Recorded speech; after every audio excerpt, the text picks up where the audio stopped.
Now, tragedy or not, some things never change. Like Britain's apathy. Prime Minister Boris Johnson is all over the airwaves. He's condemning Putin, he's announcing sanctions, he's visiting NATO states, but that's about it. He wants to help from afar. Nothing that will get Britain involved directly. Let me tell you what happened in Calais. This French city is a transit point for refugees. They assemble in Calais and from there they cross the English Channel to Britain. Hundreds of Ukrainians have arrived in the city. Britain had promised to take in 200,000 Ukrainians, 200,000. But in Calais, they were in for a rude surprise. British border guards refused to let them in. Apparently, the paperwork was incomplete. Let that sink in. These people are fleeing for their life from a war zone, and Boris Johnson is insisting on perfect paperwork. Like I said, some things never change. Almost 300 refugees were turned away. They were asked to sort out their paperwork. How do they do that? By travelling 300 kilometers to Paris. The mayor of Calais is furious at the British government. On peut considérer, oui, que c'est un manque d'humanité. And then the British say, we welcome you, but actually in the end, no, we are closing the door on your face, and so we are not making life easier for you, and we are putting more human burden on you, letting you find shelter, having to go to Paris or Brussels, then return to Calais. That's quite simply inhuman. Qui arrive avec femmes, enfants, animaux. Boris Johnson's entire refugee policy is a failure. He promised to welcome 200,000 people. Guess how many have been given visas? Just 1,000.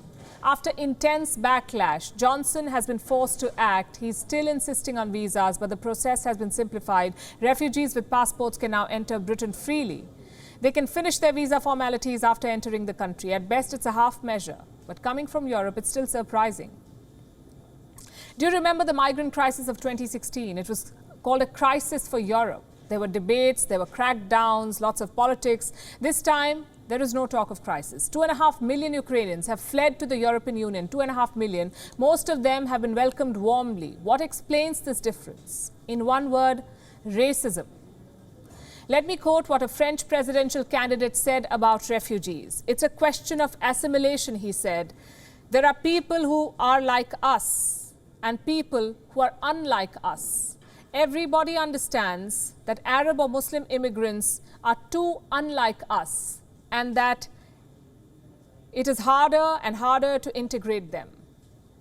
Now, just to be clear, this man is running for president and he's not alone. Far-right politicians in Europe are openly flaunting their racism. I'll give you another example. This statement was made by a Dutch lawmaker and this is what he said.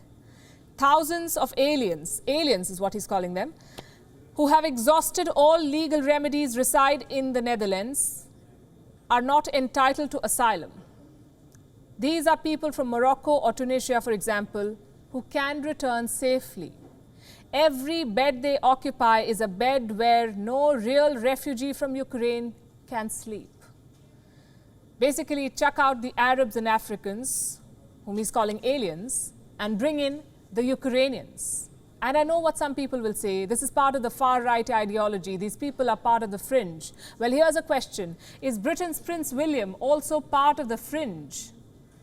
Let me quote what he said about the war in Ukraine. For our generation, it is very alien to see this in Europe. We are all right behind you, we're thinking about you, we feel so useless. I'm sure he does. Why just Europe though? Why does every Western leader repeat the same thing? Is it the war that hurts them or the fact that Europe is at war?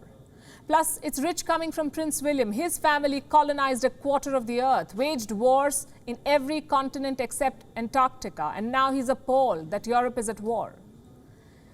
This is part of a larger systemic problem in Europe. You can try to hide racism all you want to. You can pretend to be politically correct, but tough times tend to expose your real face. And that's what this war is doing to Europe. WION is now available in your country. Download the app now and get all the news on the move.